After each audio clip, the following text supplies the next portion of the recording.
She walked into the most exclusive charity gala in Texas, wearing diamonds worth more than most people's homes. On her arm, her billionaire fiancé. On her face, the smug smile of a woman who had won. But here is what she did not know. The anonymous billionaire hosting this gala, the mysterious woman everyone was desperate to meet, it was her fiancé's ex-wife, the same woman he had thrown out of their home while she was 7 months pregnant. The same woman he had called worthless. The same woman he had left with $47 and a broken heart.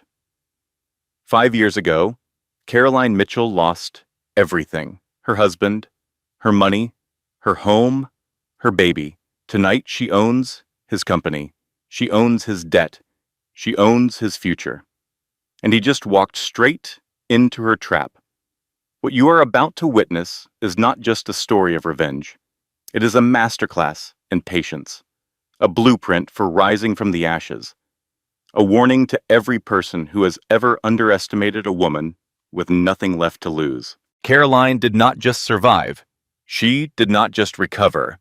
She became the most powerful person in the room. And the man who destroyed her, he is about to discover that the woman he threw away now holds his entire life in her hands. Stay until the end, because the twist at the gala, you will never see it coming. This is the story of how nothing became everything. Value statement and lesson. What this story will teach you. This is more than entertainment. Hidden inside this drama are real strategies for protecting yourself, rebuilding from rock bottom, and turning your darkest chapter into your greatest comeback. You will learn why documenting everything matters, why skills are the one thing no one can take from you, and why the person who underestimates you has already lost. The meaning of this story is simple. Your worst day is not your final chapter.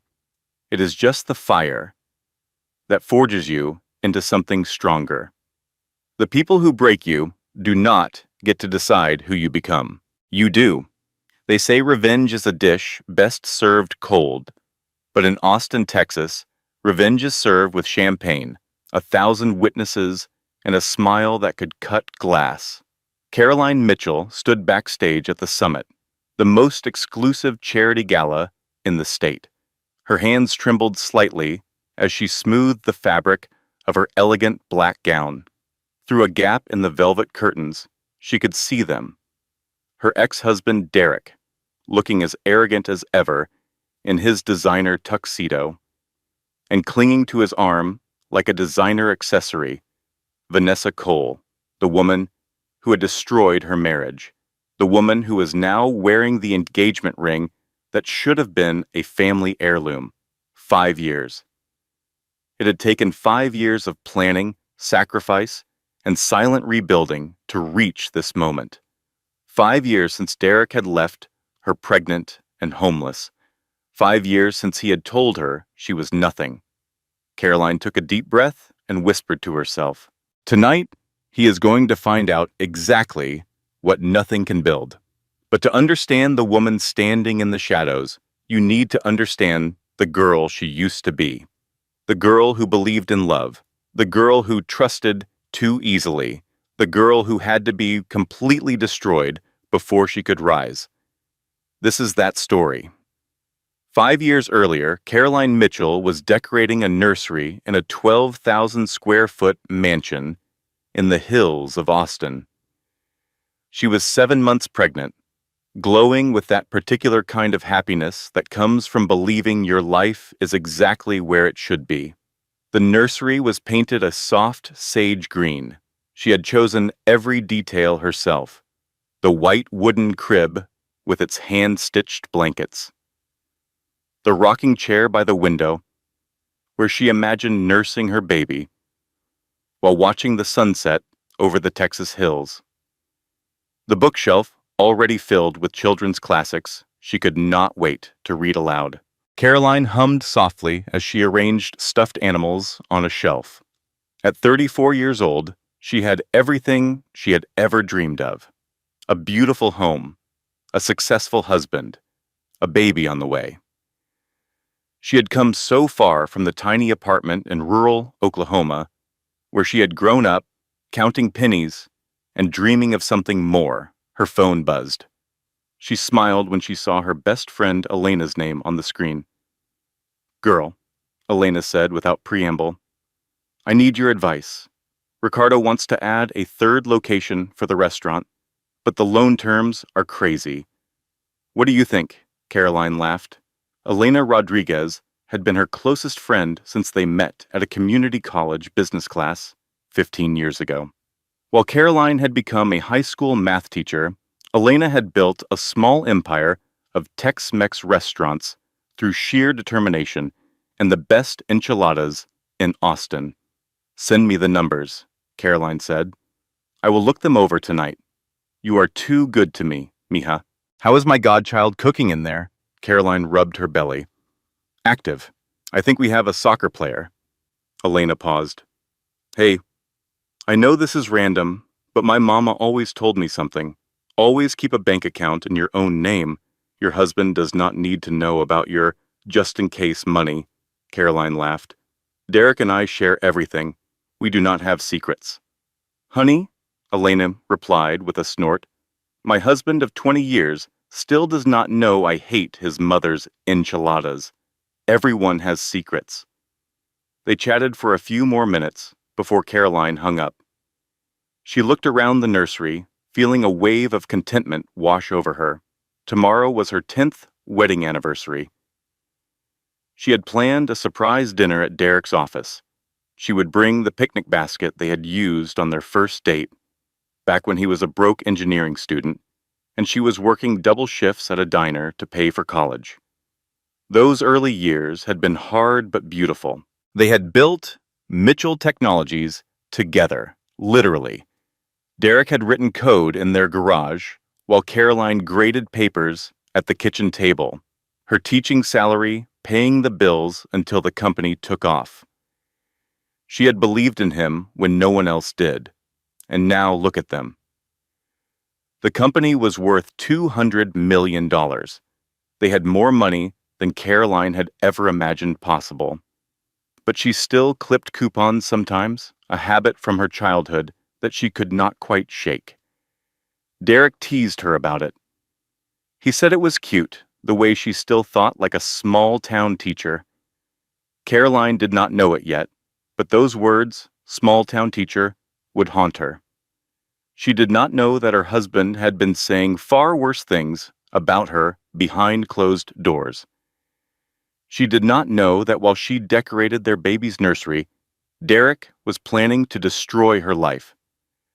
She did not know that in less than 24 hours, everything would change. That night, Caroline could not sleep. The baby was kicking up a storm, and she had that restless energy that sometimes came in the third trimester. She wandered down to the home office, thinking she might do some reading. On a whim, she opened her laptop and continued working on the coding project she had started 6 months ago. It was silly, really. A math teacher learning to code at 34. But she had always been good with numbers and logic, and she found programming oddly soothing. She was building a simple app, a financial literacy tool for women, something that could help people like her younger self, people who had never been taught how to manage money. Derek knew about her little project.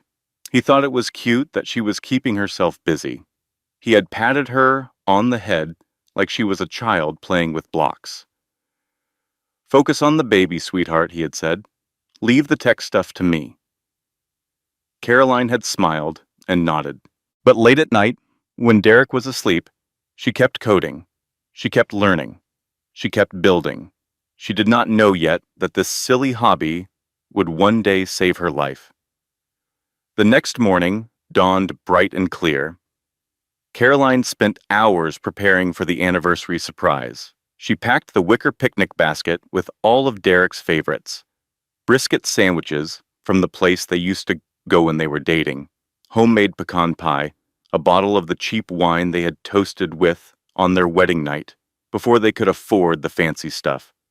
She even put on the yellow sundress she had worn on their first date. It barely fit over her pregnant belly, but she made it work. She wanted Derek to remember. She wanted him to see the girl he had fallen in love with. At 3 in the afternoon, Caroline drove to the Mitchell Technologies headquarters downtown. The security guard smiled and waved her through. Everyone knew the boss's wife. She took the elevator to the executive floor, basket in hand, heart full of love and anticipation. She imagined Derek's face when he saw her.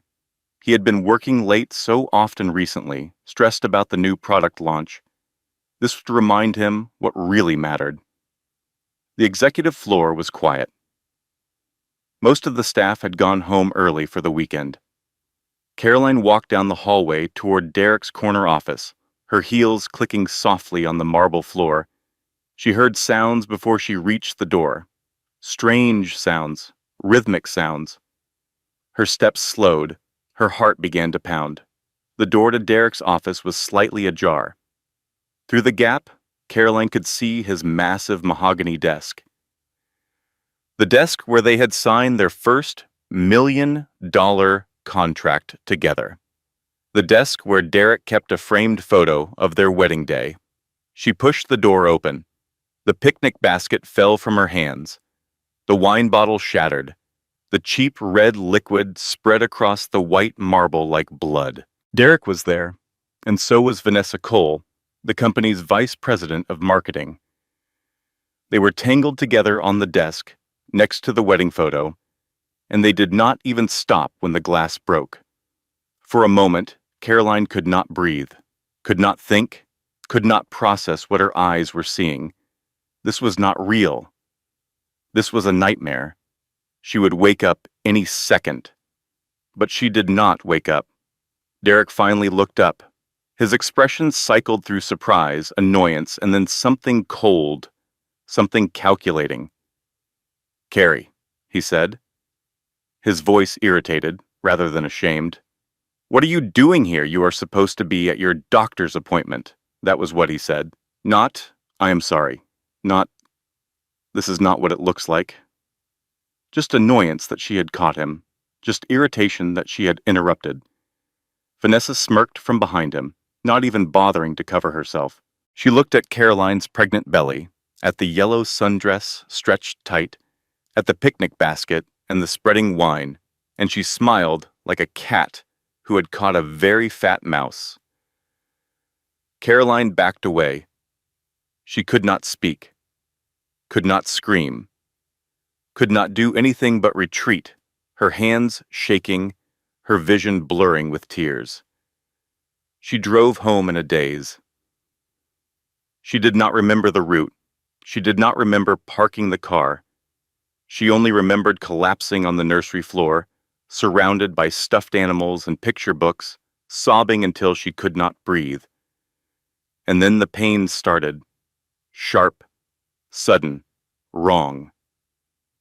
Caroline looked down and saw blood. The ambulance arrived. In 8 minutes, the paramedics were kind and professional.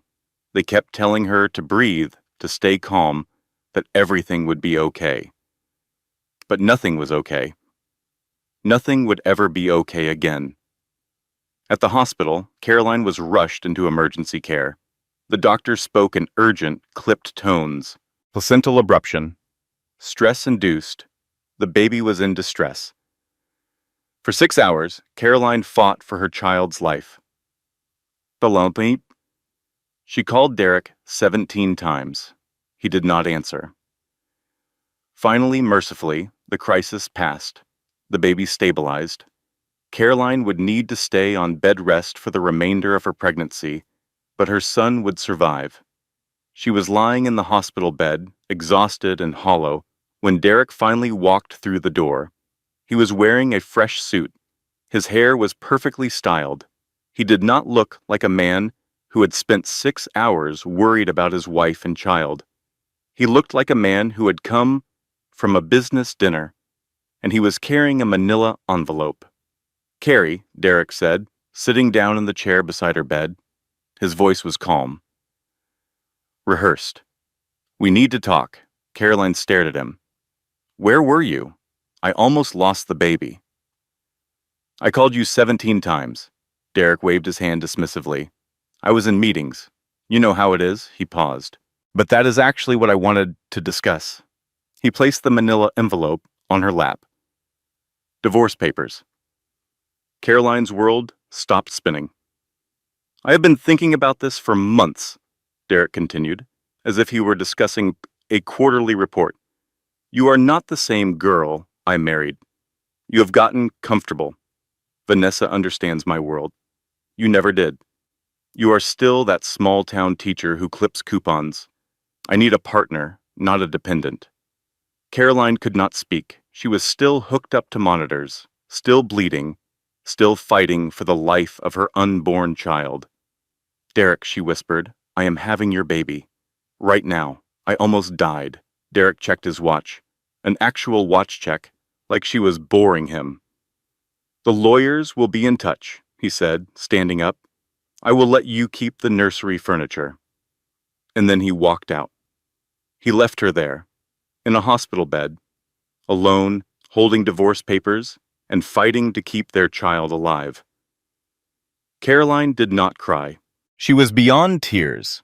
She just stared at the ceiling, at the flickering fluorescent lights, and felt something inside her die. Not the baby. The baby would survive, but the Caroline who believed in love, who trusted her husband, who thought the world was fair, that Caroline died in that hospital room, and something else began to grow in her place. The next 3 weeks were a masterclass in cruelty.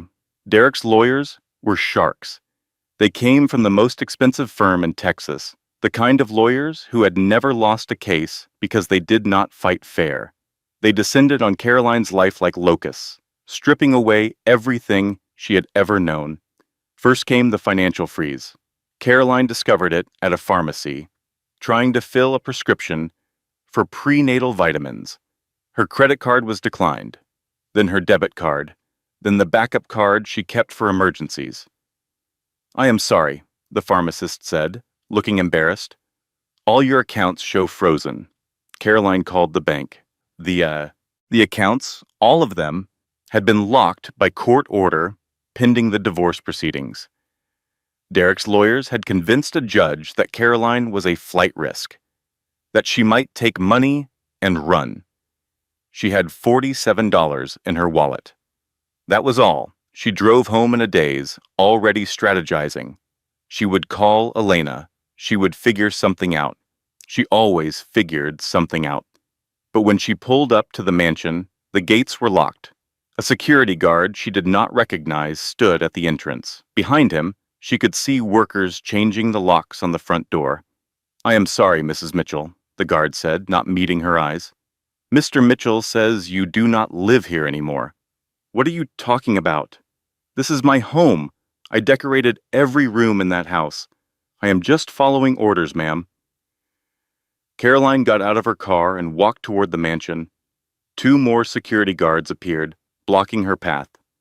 On the front lawn, she could see trash bags, dozens of them, stuffed with fabric and hangers. Her clothes, her jewelry, her books, her grandmother's quilt. All of it, thrown into trash bags like garbage. A neighbor across the street was watching. Caroline saw the woman raise her phone, recording. Please, Caroline said, her voice breaking. I am 7 months pregnant. I have nowhere to go. At least let me get my things properly. Let me get the baby's things. Mr. Mitchell's orders, the guard repeated. You need to leave the property, ma'am, or we will call the police. Caroline stood there, surrounded by trash bags full of her life, while strangers filmed her humiliation. She was wearing the same clothes she had put on that morning. She had no money, no home, no husband. She was 7 months pregnant with nowhere to go. Elena arrived within the hour. She loaded the trash bags into her truck and drove Caroline to her small apartment above the restaurant. She did not ask questions.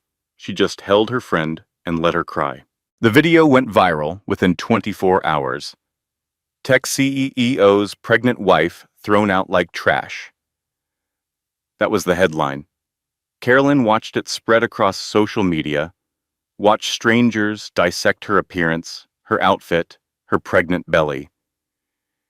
And then Derek's PR team struck back. Unstable wife's mental health crisis. The new headline read, Derek Mitchell bravely protects unborn child from dangerous situation. Suddenly, the narrative shifted. Carolyn was not the victim. She was the villain. Derek had been forced to remove her for her own safety. She was having a breakdown. She was unstable. She was dangerous. The comments were brutal. She probably cheated, one said. She looks crazy, said another. Gold digger got what she deserved. Caroline read every comment. She could not stop herself. She watched the world turn against her in real time. Watched strangers who had never met her decide she was worthless. Watched her husband rewrite their entire history with lies. She stopped eating. She barely slept. The only thing keeping her going was the baby kicking inside her, reminding her that someone still needed her to survive. Elena tried everything. She brought food, she played music, she told jokes, but Caroline was disappearing into herself, sinking into a darkness that felt bottomless. Mija, Elena said one night, sitting on the edge of the air mattress where Caroline lay staring at the ceiling. You cannot give up. You have to fight. Fight with what? Caroline whispered. He has all the money, all the lawyers. The whole world believes him. I have nothing. Elena grabbed her hand, squeezing hard. When they take everything, they cannot take what you know. Skills do not divorce you. You are the smartest woman I know. You taught high school math. You balanced my restaurant's books for free for 10 years. You learned to code in your spare time. That brain of yours is worth more than all of Derek's money. Caroline closed her eyes. It did not feel that way. It felt like she was drowning, and no amount of intelligence could save her from the weight of her own despair. But Elena's words planted a seed, a tiny seed buried deep in the darkness. It would take time to grow. It would take pain, but it was there. The custody hearing came 6 weeks after Caroline's son was born. She named him Tommy. Thomas Marcus Mitchell, after her grandfather and her brother. He was small but healthy, with his mother's dark hair and his father's stubborn chin. Caroline loved him with a ferocity that terrified her.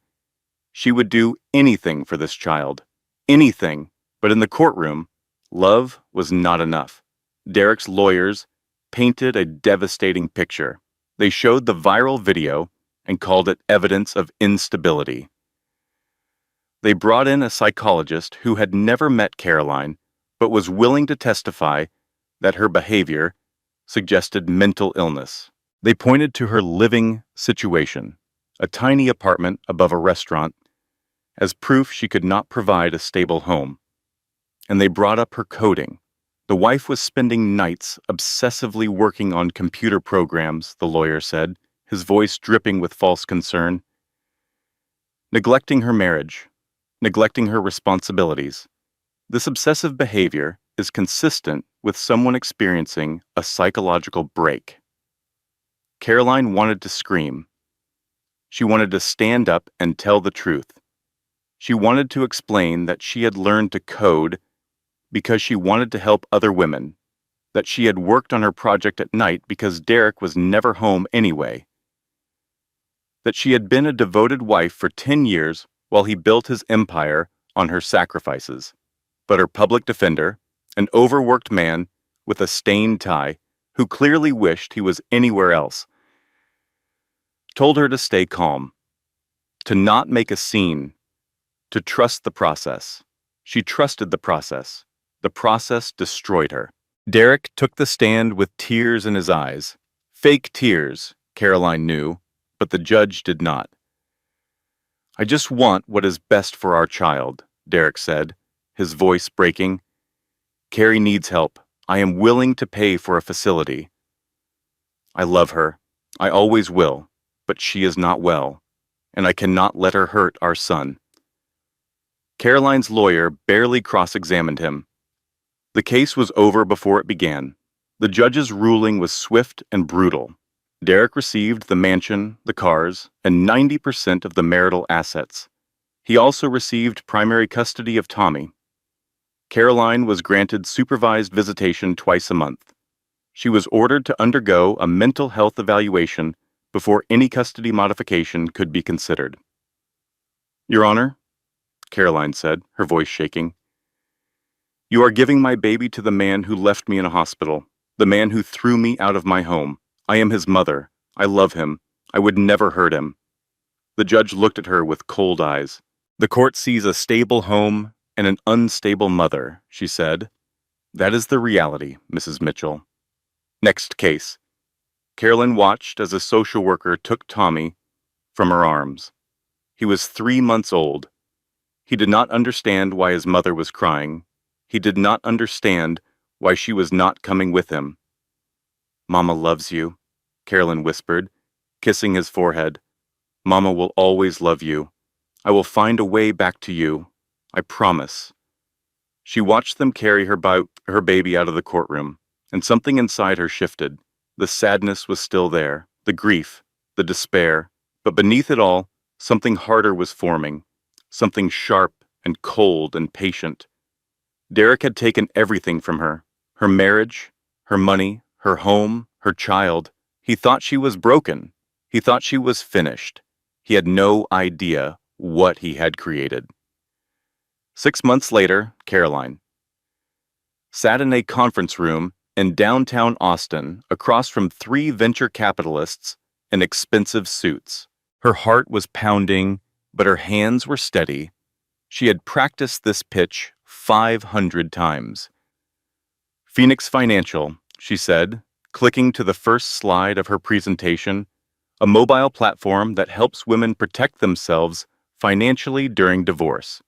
It provides document storage, expense tracking, legal resources, and a secure communication system that cannot be accessed by an abusive spouse."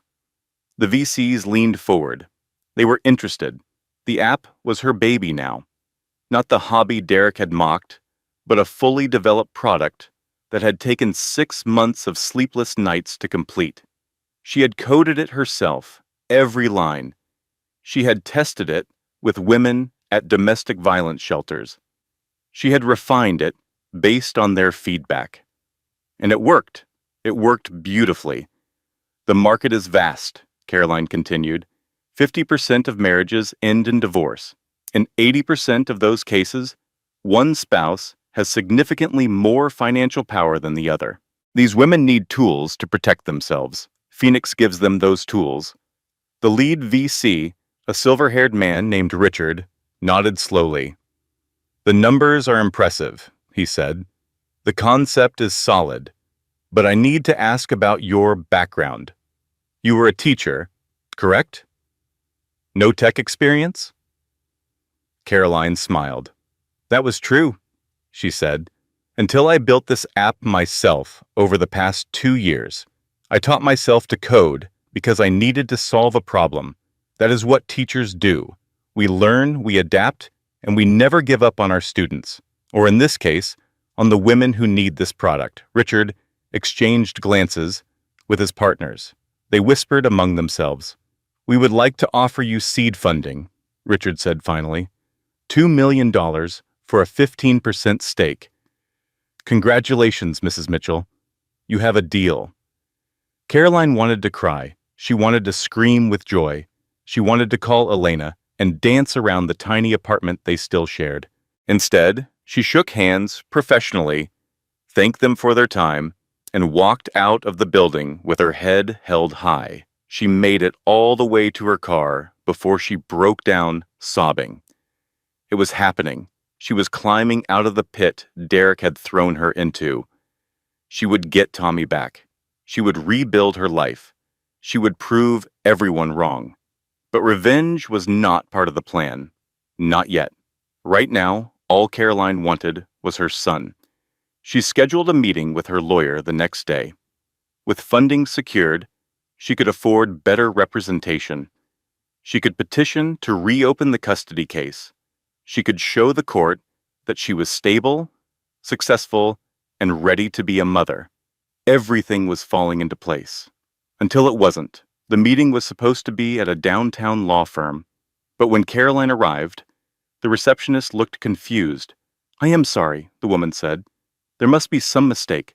This meeting was canceled yesterday." Canceled? By whom? Before the receptionist could answer, a familiar voice came from behind her. "By me." Caroline turned. Derek stood in the doorway of the conference room, flanked by two lawyers. He was smiling, but his eyes were cold. "Carrie," he said, stepping toward her, "I heard about your little app. Congratulations. I always knew you were clever." Caroline's blood ran cold. "How did you know about the funding?" "Because I arranged it," Derek said casually, adjusting his cufflinks. "Richard Chen is an old friend. He owed me a favor. I wanted to see what you were building, and I have to admit, I am impressed." He pulled a document from his jacket pocket. "Unfortunately, you made a mistake. When we were married, you signed a post-nuptial agreement. Anything created during the marriage or within 2 years of separation is community property. That means your app belongs to me." Caroline felt the floor drop out from under her. "No," she whispered. "That is not possible. We have been divorced for over a year." "Separated, not divorced," Derek corrected. "The divorce was not finalized until 8 months ago. And you started coding this app, what, 18 months ago? Plenty of time before the cutoff." He smiled, and it was the cruelest expression she had ever seen on a human face. "Thank you for doing all the hard work, Carrie. Mitchell Technologies will take it from here." He walked past her, leaving the document on the reception desk. His lawyers followed, not even glancing in her direction. Caroline stood frozen. She could not breathe, could not think. He had orchestrated everything, the funding, the meeting, all of it. He had let her believe she was winning, let her hope, let her dream. And then he had snatched it all away. She picked up the document with trembling hands. It was a cease and desist order, demanding she hand over all source code, designs, and documentation related to Phoenix Financial. He was stealing her work. Again. 3 months later, Mitchell Technologies announced the launch of a new product. They called it MoneySmart, a financial literacy app for women. It was Caroline's code, her design, her vision. Derek did not even bother to change the interface. It made $40 million in the first year. Caroline watched the launch party on television, saw Derek accepting awards for innovation, heard him speak about his passion for empowering women. She watched Vanessa Cole, now his official fiancée, clinging to his arm and smiling for the cameras, and she felt something inside her snap. Not break, snap. Like a bone that heals stronger after fracturing. This was not about custody anymore. This was not about money. This was war. But Caroline was smart enough to know she could not win a fair fight. Derek had too much power, too many resources, too many connections. If she confronted him directly, he would crush her. She needed to be invisible. She needed to disappear and rebuild somewhere he could not find her. She needed time. Most importantly, she needed her brother. Marcus Webb had served 2 tours in Afghanistan before becoming a private investigator in Houston. He was quiet, methodical, and absolutely loyal to his sister. When Caroline called him at 3 in the morning, explaining everything through tears, he did not hesitate. "Pack your bags," he said. "You are coming to stay with me, and we are going to take that bastard down. Legally, carefully, and completely." But Marcus, the custody case. "If I leave Austin, I lose my visitation rights. Carrie," Marcus said gently, "you see Tommy twice a month, supervised, for 2 hours. They are already poisoning him against you. You need to play the long game. Let Derek think he won. Let him get comfortable. And in 5 years, when you come back with an army. 5 years, Caroline whispered. Tommy will be 6 years old. He will not remember me. He will remember that his mother fought for him, Marcus said. Trust me, I have seen what men like Derek do when they think they have won. They get sloppy, they make mistakes, and when they do, we will be there. Caroline looked around the tiny apartment, at the air mattress where she slept, at the boxes of baby clothes she had bought for a nursery she would never finish, at the framed photo of Tommy that Elena had managed to sneak from a supervised visit. She picked up the photo and held it to her chest.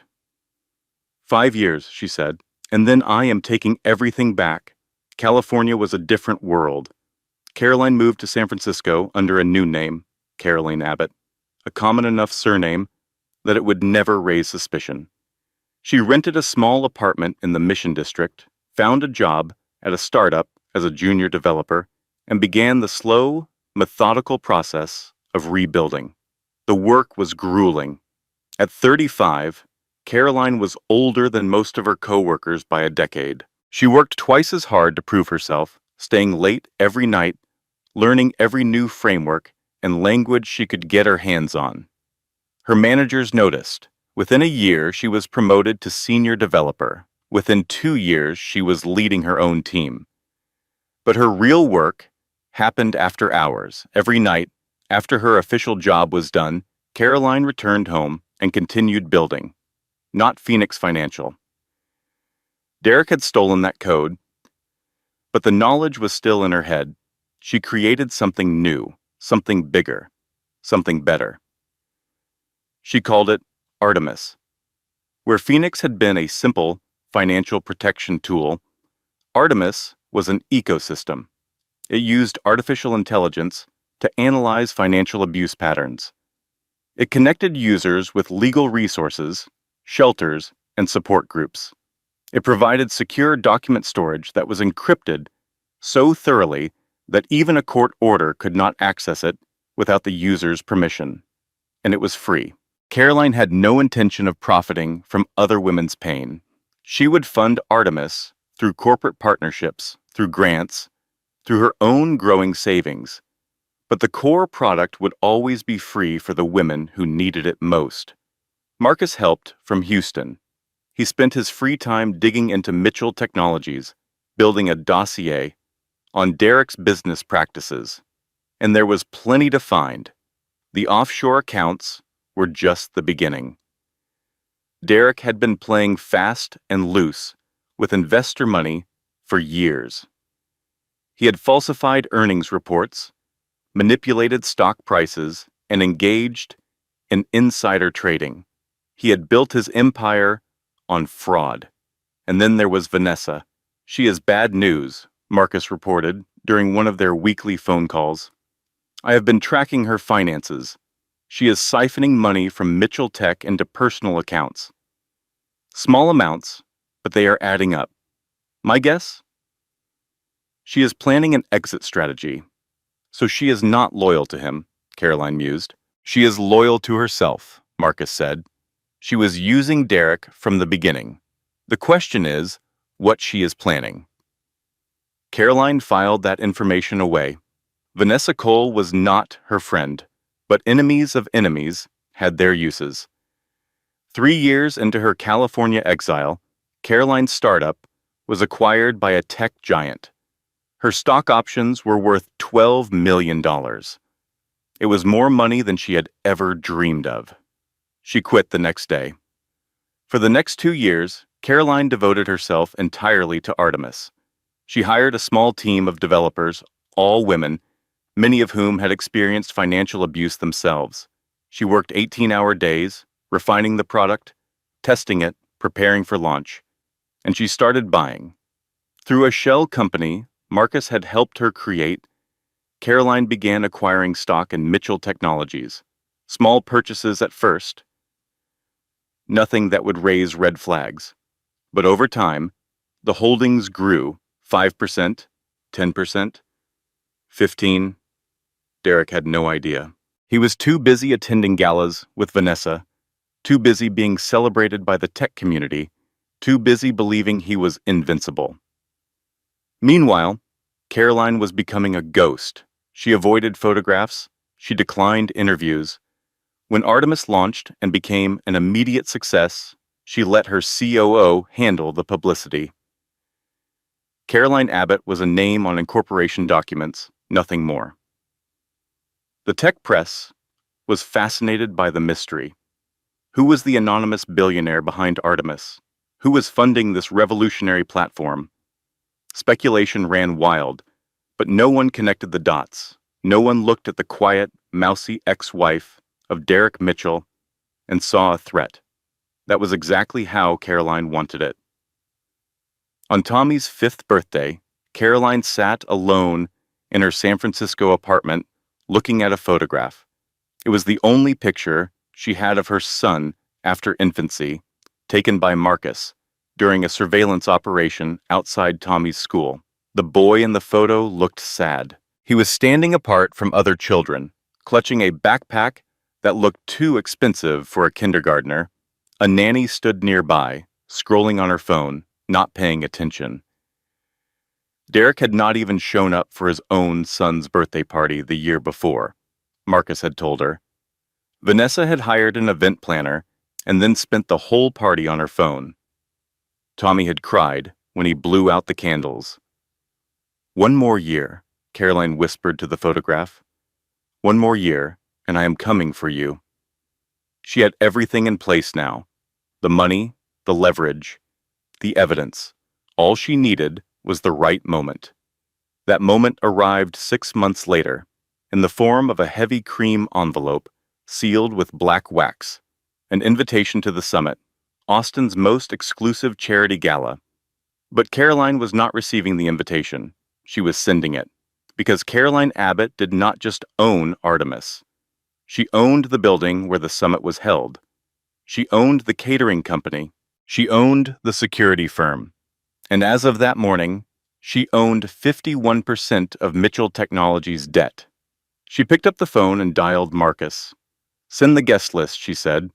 "Make sure Derek Mitchell gets an invitation. And make sure he brings Vanessa." "Are you ready?" Marcus asked. Caroline looked at the photograph of her son one more time. Then she looked at the red gown hanging in her closet. The gown she had bought specifically for this night. "I have been ready for 5 years," she said. "It is time to go home." Austin in October was beautiful. The brutal summer heat had finally broken, leaving behind warm days and cool nights, perfect for outdoor events. The trees along the Colorado River were just starting to turn, hints of gold and red appearing among the green.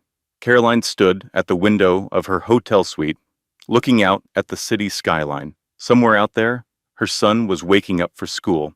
Somewhere out there, Derek was probably getting ready for another day of pretending to be a visionary leader. Neither of them knew she was here. Neither of them knew what was coming. Her phone buzzed. A text from Elena. "I still cannot believe you kept this secret for 5 years. I thought you moved to California to find yourself, or whatever. Not to become a billionaire supervillain." Caroline smiled. Elena had been the first person she told, 2 weeks ago. The screaming, crying, and cursing in Spanish had lasted approximately 45 minutes, followed by fierce hugs and promises of loyalty. "I am not a supervillain," Caroline typed back. "I am just a woman who learned to code. Mia, you own his company. You are about to destroy him at a party you are throwing. That is supervillain energy, and I am here for it." Caroline laughed for the first time in weeks. She needed Elena's humor right now. The nerves were building, threatening to overwhelm her. She had been planning this moment for half a decade, but now that it was here, doubt crept in. What if something went wrong? What if Derek had some trick up his sleeve? What if she failed in front of everyone?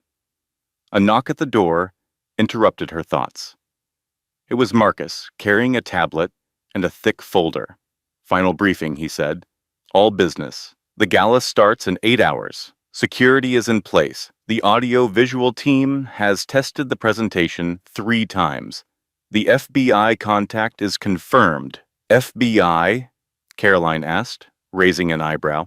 I told you Derek was sloppy, Marcus said with a grim smile. The evidence we gathered on his securities fraud was enough to get their attention. They have been building a case for months. Tonight, they make their move. He paused. Vanessa, too. The embezzlement charges are solid. Caroline nodded slowly. This was bigger than personal revenge now. This was justice. What about the custody angle? She asked. Marcus opened the folder. I reached out to Judge Patricia Hartwell, the same judge from your original case. Caroline's stomach dropped. The woman who took my son from me? The same. But here's the thing. Marcus slid a document across the table. 6 months after your case, her own daughter went through a brutal divorce. Similar situation? Rich husband? Expensive lawyers? Custody stolen. It destroyed her. Carolyn stared at the document. It was a private letter, written by Judge Hartwell to her daughter. The words were raw with regret. She has been following your case for years, Marcus continued. She knows she made a mistake. When I reached out, explained who you really are, what you have built. She wanted to help. She will be at the gala tonight, unofficially. Caroline felt tears prick her eyes. All those years ago, she had seen Judge Hartwell as a monster.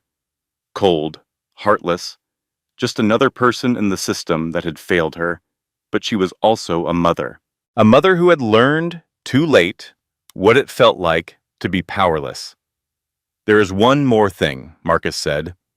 He pulled out his phone and showed her a video. It was Tommy. A recent video taken outside his school. He was walking alone, head down, while other children ran and played around him. A teacher approached him, clearly concerned. Tommy shook his head and kept walking. He is not happy, Marcus said quietly. The nanny told my contact that he asks about you. His mama, Derek Bois, tells him you are sick, that you are in a hospital somewhere, that you did not want him. Caroline's hands curled into fists. He is lying to my son, she whispered. He is making Tommy think I abandoned him. That is why we are doing this, Marcus said. Not for revenge, for that little boy who needs his mother, Caroline nodded, steel returning to her spine. She had wavered for a moment, but no longer. This was not about making Derek suffer, though that would be satisfying. This was about Tommy. This was about every woman Derek had used and discarded. This was about showing the world that small-town teachers from Oklahoma do not stay down when they are knocked down. They get up, they learn, they build, and they win. 8 hours later, Caroline stood backstage at the summit, watching through a gap in the curtain as Austin's elite arrived. The venue was stunning. She had chosen the historic Driskill Hotel ballroom, with its soaring ceilings and crystal chandeliers. The theme was Phoenix Rising, though only she understood the true meaning. Everywhere you looked, there were subtle hints of fire and rebirth. Red flowers, gold accents, candles flickering like flames. Elena appeared beside her, stunning in a purple gown that Caroline had bought for her as a thank you for years of friendship. Mija, Elena whispered, squeezing her hand. He just walked in. Caroline looked through the curtain. There he was. Derek Mitchell, looking as arrogant as ever in his designer tuxedo. And on his arm, Vanessa Cole, dripping in diamonds and wearing a smile as fake as her relationship. They were laughing, working the room, shaking hands with senators and tech executives. Derek was in his element, the king of his domain, completely unaware that the ground beneath him was about to open up. Caroline watched as he spotted the massive screen at the front of the ballroom. Her presentation was queued up, ready to go. A single image displayed. The Phoenix Rising logo. Nice branding, she heard Derek say to Vanessa. Very dramatic. though I have no idea who this Abbott woman is. Probably some trust fund baby playing philanthropist. Vanessa laughed. Who cares? Free champagne and networking. Just smile and let them adore you. Carolyn felt a cold smile cross her face. Adore him? Not for much longer. She turned to Elena. It is time? Elena nodded, hugging her fiercely. Go get your son back. Carolyn straightened her shoulders. She took one last breath, and she stepped out from behind the curtain. The ballroom fell silent as Caroline emerged onto the raised stage. She looked different now. 5 years had transformed her from a mousy teacher into something sharper, more refined. Her dark hair was swept up elegantly. Her simple black gown was understated, but clearly expensive, quality recognizing quality. She wore no jewelry except for a small silver locket at her throat, the locket that Derek had forced her to pawn, the locket she had bought back the day her first paycheck cleared in California. She stepped up to the microphone, and her voice rang out clear and strong. Good evening, Austin. Thank you for joining me tonight at the summit. The applause was polite, curious. People were still trying to figure out who she was. She could see them whispering, checking phones, trying to place her face. In the crowd, Derek's smile was fading. He was staring at the stage with narrowed eyes, something tugging at his memory. My name is Caroline Abbott, she continued. Some of you may know me as the founder of Artemis, the financial protection platform that has helped over 2 million women escape abusive situations. Impressed murmurs rippled through the crowd. Several women nodded appreciatively. But you may know me better by my previous name, she paused, letting the silence build. Caroline Mitchell, Derek's ex-wife. The gasp was audible. Head swiveled toward Derek, whose face had gone pale. Vanessa's champagne glass slipped from her fingers, shattering on the marble floor. For a moment, no one moved. Then the whispers exploded. That is his ex-wife?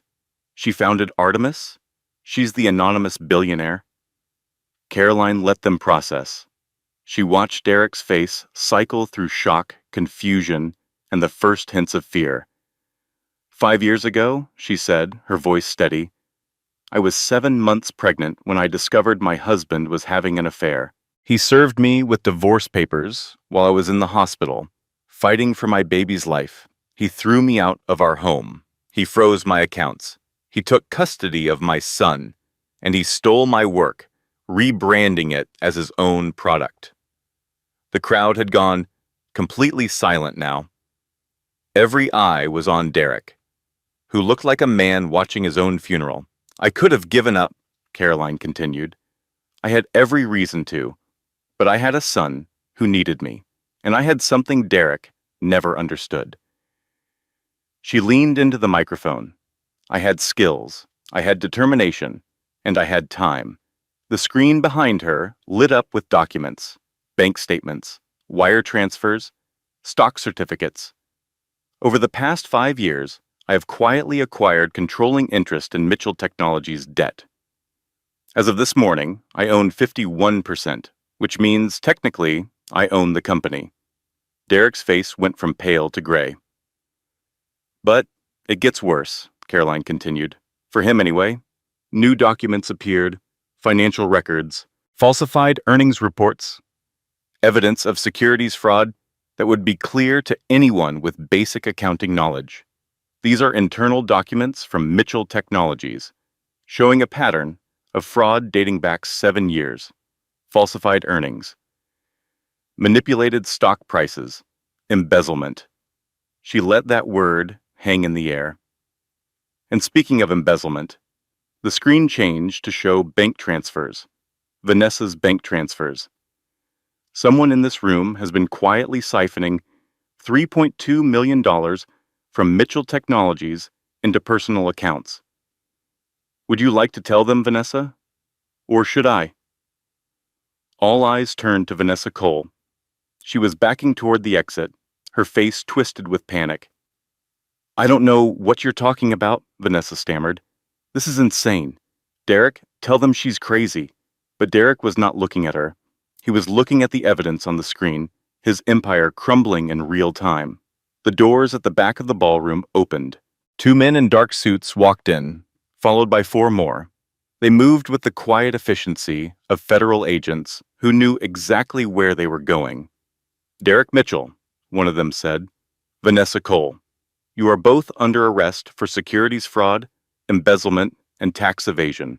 You have the right to remain silent. The room erupted. Cameras flashed. People were shouting, jostling for position. The agents moved through to the crowd, handcuffing both Derek and Vanessa, while the assembled elite of Austin watched in shock. Derek struggled against the cuffs, his face contorted with rage. "You can't do this!" he shouted at Caroline. "I made you! You were nothing before me!" Caroline stepped down from the stage and walked toward him. The crowd parted for her like the Red Sea. She stopped just inches from Derek's face, close enough to see the veins throbbing in his temple. "I was never nothing," she said quietly. "I was your wife. I was the mother of your child. I was the woman who believed in you when no one else did. But you could not see my value because you were too busy looking in the mirror." She stepped back. "Enjoy prison, Derek. I hear the food is terrible." The agents led him away. Vanessa was already gone, sobbing as she was escorted to a separate vehicle. Caroline stood in the center of the ballroom, surrounded by 500 of the most powerful people in Texas. For a moment, she did not know what to do. The revenge she had planned for 5 years was complete. Derek was destroyed. Vanessa was exposed. Justice was served, but she did not feel triumphant. She felt empty. And then she saw him, a small figure standing near the back of the room, holding the hand of a confused-looking nanny. He was wearing a tiny tuxedo that was too big for him. His dark hair was messy. His eyes were wide and scared. Tommy, her son, the baby she had held in that hospital room 5 years ago, the child she had kissed goodbye in a courthouse, the little boy she had dreamed about every single night. He was here. Caroline's legs moved before her brain caught up. She was pushing through that crowd, not caring about dignity or composure, not caring about anything except the small boy at the back of the room. The nanny saw her coming and stepped protectively in front of Tommy. "Ma'am, I'm not sure who you are, but—" "I am his mother," Caroline said, and her voice broke on the word. The nanny's eyes widened. She looked at Caroline, really looked at her, and recognition dawned. "Oh," she whispered. "Oh my God, I thought you were sick? In a hospital?" Caroline's voice was bitter. "That is what Derek told him, isn't it?" The nanny nodded, looking guilty. "I'm so sorry. I didn't know. I just took the job 6 months ago." Mr. Mitchell said, he said a lot of things. Caroline knelt down so she was at Tommy's eye level. The boy was staring at her with a mixture of fear and fascination. "Hi, sweetheart," she said softly. "Do you know who I am?" Tommy shook his head slowly, but then he paused. "You look like the lady in the picture," he said. "The one Daddy told me not to look at." Caroline's heart shattered and rebuilt itself in the span of a single breath. "What picture, baby?" "In the attic," Tommy said. "There is a box. Daddy said it was garbage. But I looked inside. There was a lady who looked like you. She was holding a baby." Tears streamed down Caroline's face. "That was me," she said. "And the baby was you. I am your mother, Tommy. I have been looking for you for a very long time." Tommy's lower lip trembled. "Daddy said you didn't want me," he whispered. "He said you were sick in your brain and you forgot about me." Caroline reached out slowly, giving him time to pull away. But he didn't. She cupped his small face in her hands. "I never forgot you," she said fiercely. "Not for one single day. I thought about you every morning and every night. I have a picture of you next to my bed." I have loved you every moment since you were born, and I will love you for the rest of my life. Tommy's eyes filled with tears. Then why did you leave? I didn't leave, baby. Your daddy took you away from me, and I have spent 5 years trying to get you back. That is why I am here tonight. That is why I did all of this. For you. For a long moment, Tommy just stared at her. 5 years old, trying to process information that would confuse an adult. Then he threw his arms around her neck. Mama, he sobbed. Mama, I missed you. Caroline held him tight, crying into his hair, not caring that 500 people were watching. Let them watch. Let them see what a mother's love looked like. Let them see what Derek Mitchell had tried to destroy. I missed you too, baby, she whispered. So much. But I am here now, and I am never leaving you again. The crowd had gone quiet. Even the journalists had stopped taking pictures, respecting the moment. Elena was crying openly. Even Marcus, standing near the door with his arms crossed, had tears in his eyes. The nanny knelt down next to them. Mrs. Mitchell, she said quietly, for what it is worth, Tommy is a wonderful boy. He talks about his mama sometimes. Late at night, he asks if she is looking at the same stars as him. Caroline looked up at the young woman, gratitude overwhelming her. Thank you, she said. Thank you for taking care of him. A hand touched her shoulder. She looked up to see an older woman in a severe black dress. It took a moment to recognize her, Judge Hartwell. The woman who had taken her son away was standing before her now, her eyes bright with tears. Mrs. Mitchell, the judge said, her voice unsteady, I owe you an apology, one that is 5 years overdue. Caroline slowly stood, still holding Tommy's hand. You believed him, she said quietly. You believed every lie he told. I did, Judge Hartwell admitted, and I have lived with that mistake every day since. When my own daughter went through something similar, she stopped, composing herself. I understand now. I understand what I did to you. Caroline could have raged at her, could have screamed, cursed, demanded accountability, but she looked at the judge's face and saw genuine remorse. She saw a woman who had made a terrible mistake and knew it, and she thought about what she wanted to teach Tommy, about forgiveness, about second chances, about being the bigger person. I accept your apology, Caroline said, but I need you to do something for me. Anything. Caroline looked down at Tommy, then back at the judge.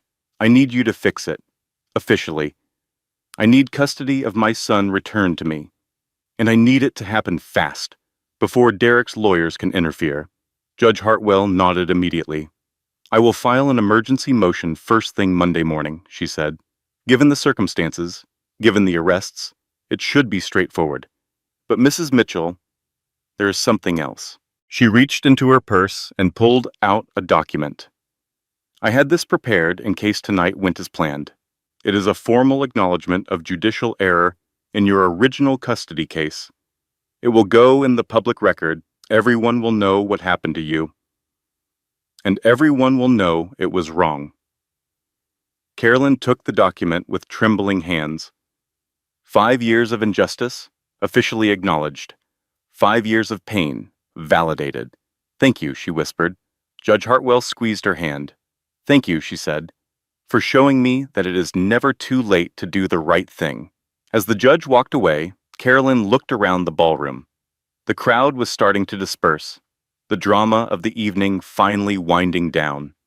Servers were cleaning up broken glass. Journalists were filing their stories.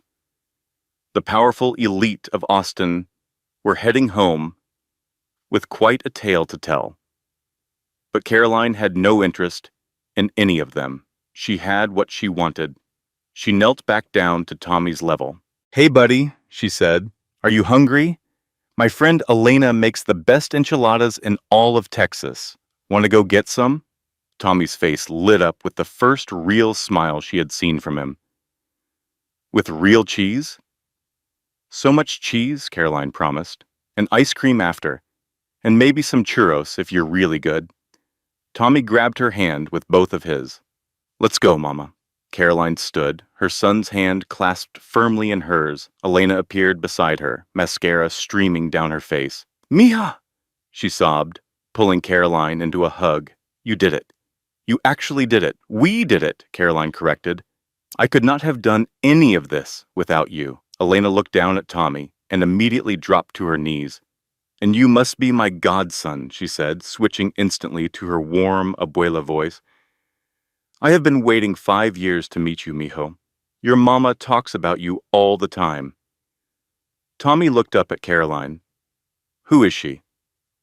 That is your tia Elena, Caroline said. She is my best friend, and she is going to spoil you absolutely rotten. I heard something about enchiladas? Tommy asked hopefully. Elena laughed. This kid, she said to Caroline. He is definitely yours. Come on, mijos. Let's get out of here. I have a restaurant to open and a godson to feed. They walked out of the ballroom together, leaving behind the wreckage of Derek's empire, leaving behind the cameras and the chaos and the questions. Caroline did not look back. Not once. She was done with the past now. It was time to build the future. The morning sun filtered through the windows of Elena's restaurant, casting warm light across the empty dining room. It was early, hours before opening, but Caroline and Tommy had become regular fixtures at the corner booth. In the 3 months since the gala, life had transformed in ways Caroline was still processing. The custody paperwork had been finalized within 2 weeks. Judge Hartwell had personally expedited every motion, every signature, every requirement. Tommy was officially, legally, permanently Caroline's son again. Derek was in federal custody awaiting trial, denied bail due to flight risk. His lawyers were negotiating a plea deal, but the evidence was overwhelming. He was looking at 15 to 20 years minimum. Vanessa had already accepted a plea bargain and was testifying against him in exchange for a reduced sentence. Mitchell Technologies had been dissolved. Caroline had used her controlling debt position to sell off the legitimate assets and distribute the proceeds to former employees and defrauded investors.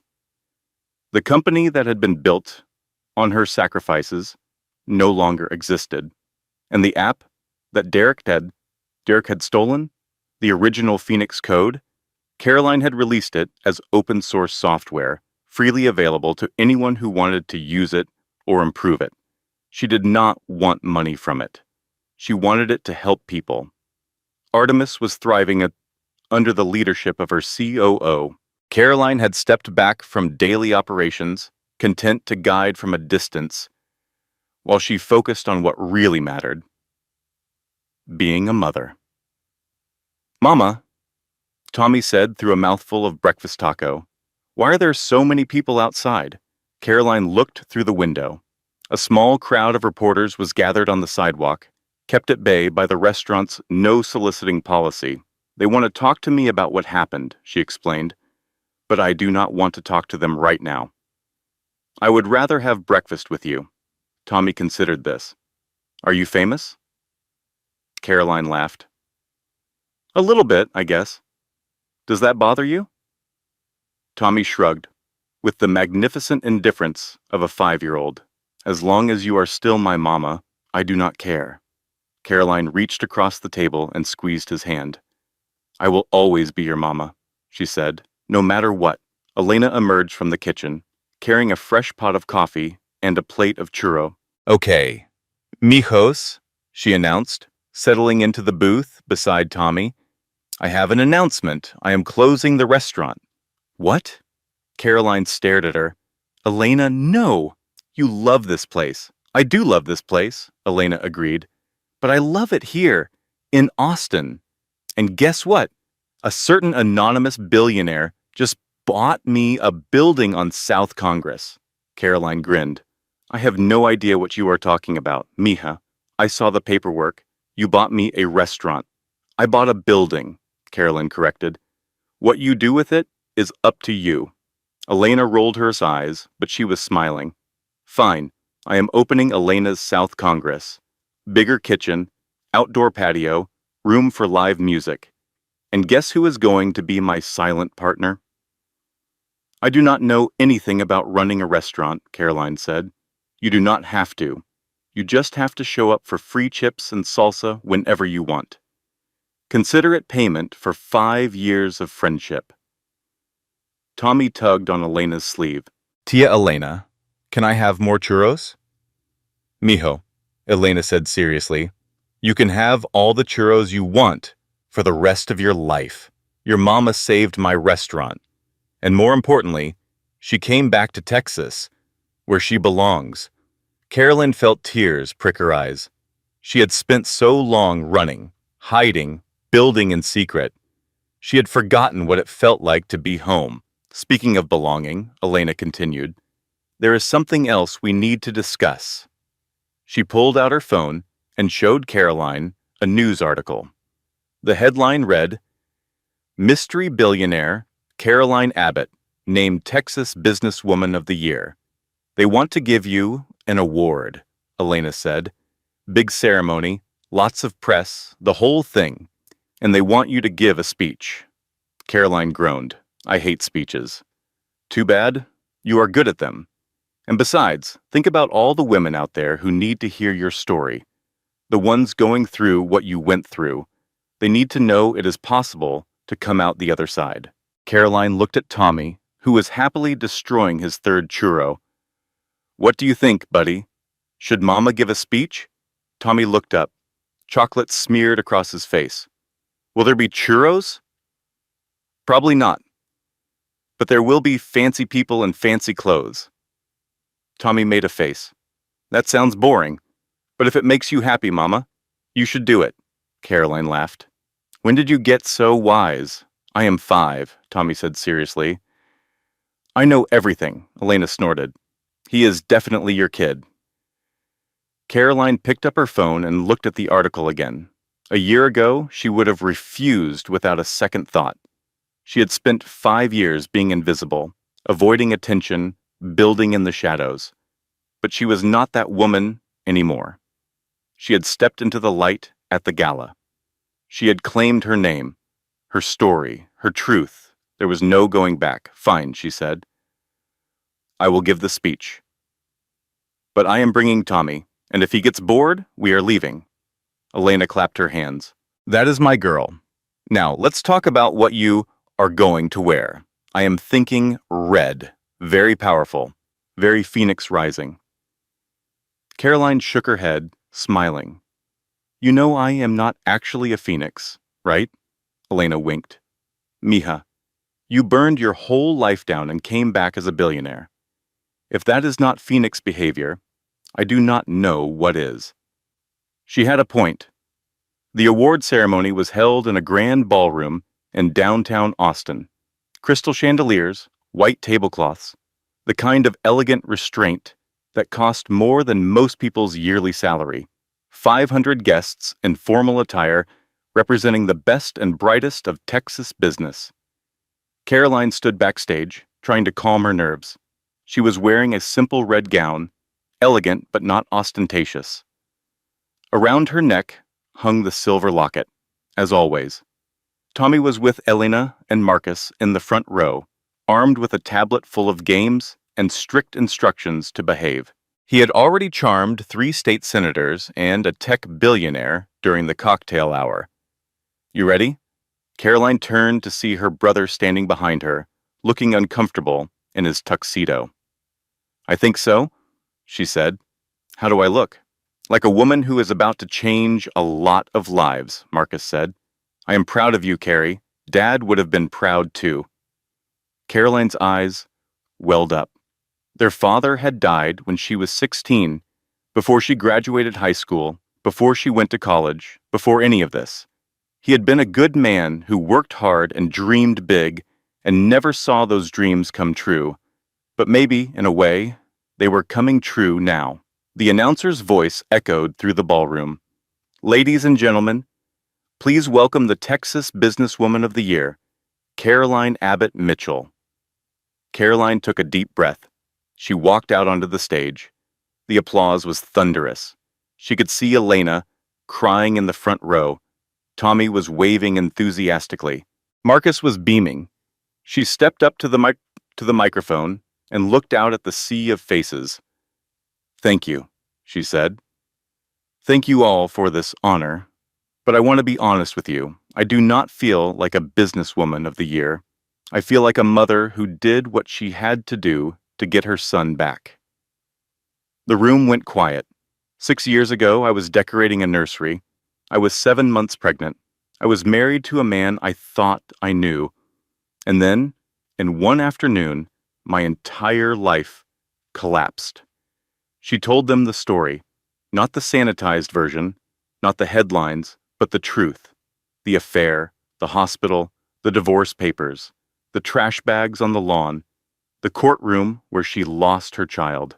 "I hit rock bottom," she said, "lower than I thought was possible.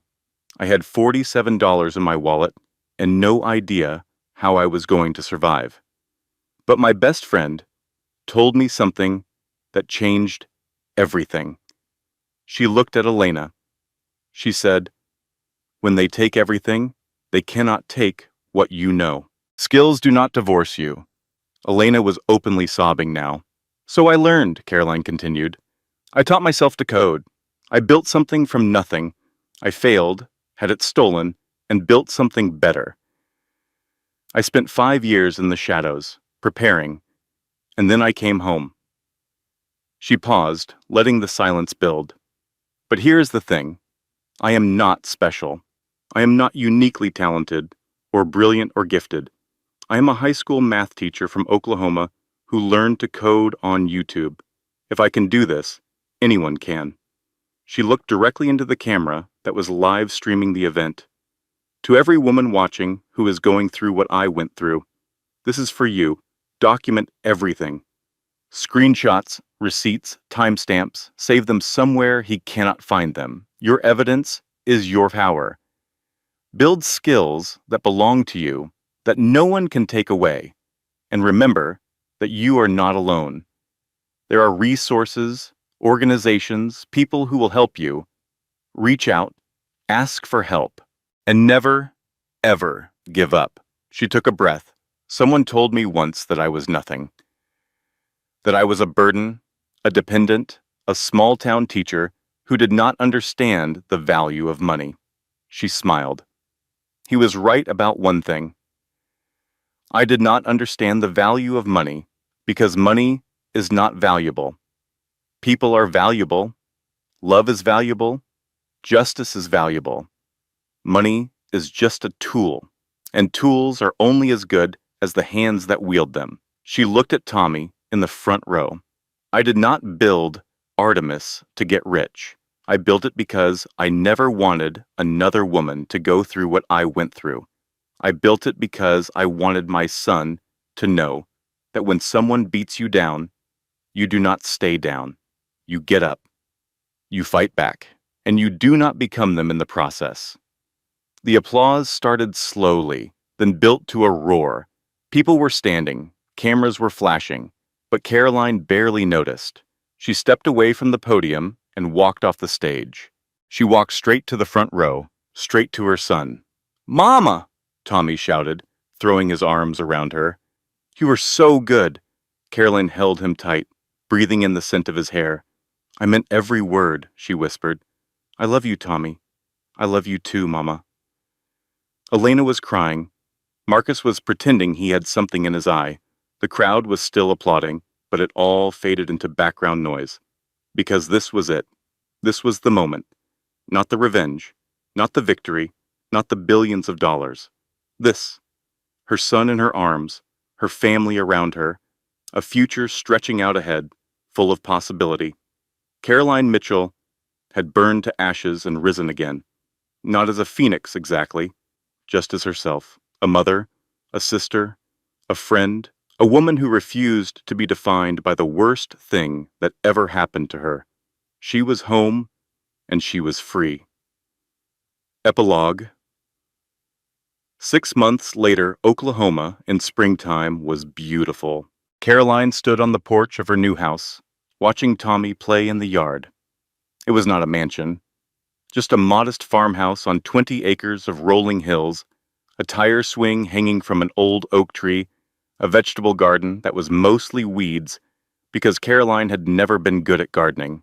But it was home, real home, the kind of home she had dreamed about as a child, before she learned to want more. A car pulled into the long driveway. Elena emerged, looking deeply suspicious of the rooster that immediately approached her. Mija, she called out, keeping one eye on the bird. I love you, but these chickens are aggressive. That is Ricardo, Caroline said. He is friendly. He just likes to establish dominance. Establish dominance? He tried to eat my shoe. Tommy came running over, delighted. Tia, Elena, did you bring churros? Do I ever not bring churros? Elena pulled a container from her bag. But first, hugs. Tommy obliged, then grabbed the churros and ran back to the yard. Elena climbed the porch steps and settled into the rocking chair beside Caroline. So, she said, this is the simple life, huh? Something like that. They sat in comfortable silence watching Tommy chase Ricardo around the yard. I heard from Marcus, Elena said eventually. Derek took the plea deal. 12 years, no parole. Caroline nodded. She had expected it. How do you feel? I do not know, Caroline admitted. Part of me wanted him to suffer more, but mostly, I just feel tired and glad it is over. Elena reached over and squeezed her hand. It is over, Mija. You won. Now you get to live. Caroline looked at her son, at the tire swing, at the blue Oklahoma sky stretching endless above them. I am learning how, she said. It is harder than I expected. I spent so long fighting. I do not know how to stop. Elena snorted. Who said anything about stopping? You are Caroline Mitchell. You will find a new battle eventually. But maybe, for a little while, you can just be a mom. Make some terrible garden vegetables. Learn to cook something besides cereal. Live. Caroline laughed. I am learning to make pie, she said, from scratch. God help us all. They sat together until the sun began to set, painting the sky in shades of orange and gold. Tommy eventually tired himself out and climbed onto Caroline's lap, falling asleep against her chest. Elena stayed for dinner. They talked about everything and nothing. The new restaurant, Marcus's new girlfriend, Tommy's first day of kindergarten. Normal things. Ordinary things. The kinds of things Caroline had once thought she would never have again. After Elena left, Caroline carried Tommy to his room and tucked him into bed. She kissed his forehead and watched him sleep for a long moment. Then she went to her own room and pulled out her journal. She had started writing a few months ago, at her therapist's suggestion. Not her story exactly, more like advice. Things she wished someone had told her when she was at her lowest point. She turned to a fresh page and began to write. To whoever is reading this, you are not crazy. You are not worthless. You are not what they tell you that you are. If you are in a bad situation, start planning your exit now.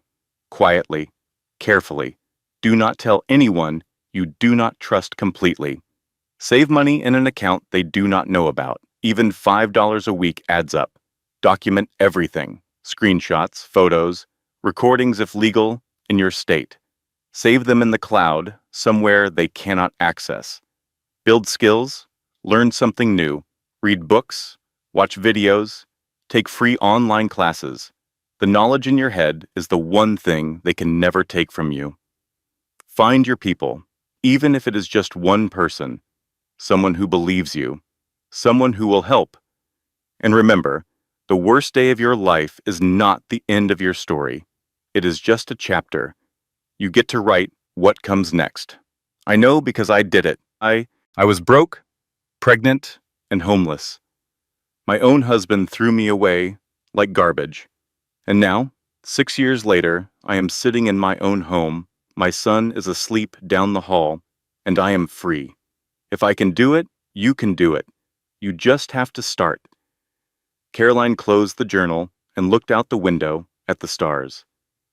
The same stars Tommy had asked the nanny about all those years ago. The same stars Caroline had wished on during her darkest nights. They were still there. They would always be there, constant, patient, waiting. She turned off the light and climbed into bed. Tomorrow there would be more work to do. More healing, more growing, more learning how to live a life she had never dared to imagine. But for tonight, she was content.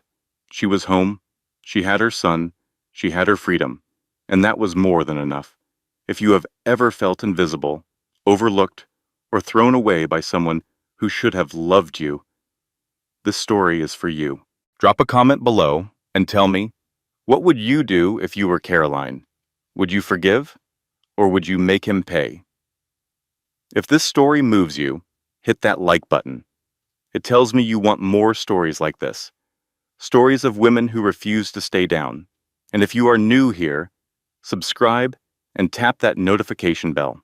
Because every week, we bring you powerful drama that will make you laugh, cry, and believe that karma always finds a way. Share this with someone who needs to hear it today. You never know whose life you might change. Now, let us begin. Closing statement. Thank you for staying until the end. Your time means everything to us. This content was carefully researched, crafted, and manually edited by our team to deliver not just entertainment, but meaning and life lessons that stay with you long after the story ends. We believe stories have the power to heal, inspire, and transform. If this one touched your heart, carry its message with you. No matter how far you fall, you can always rise again. See you in the next story.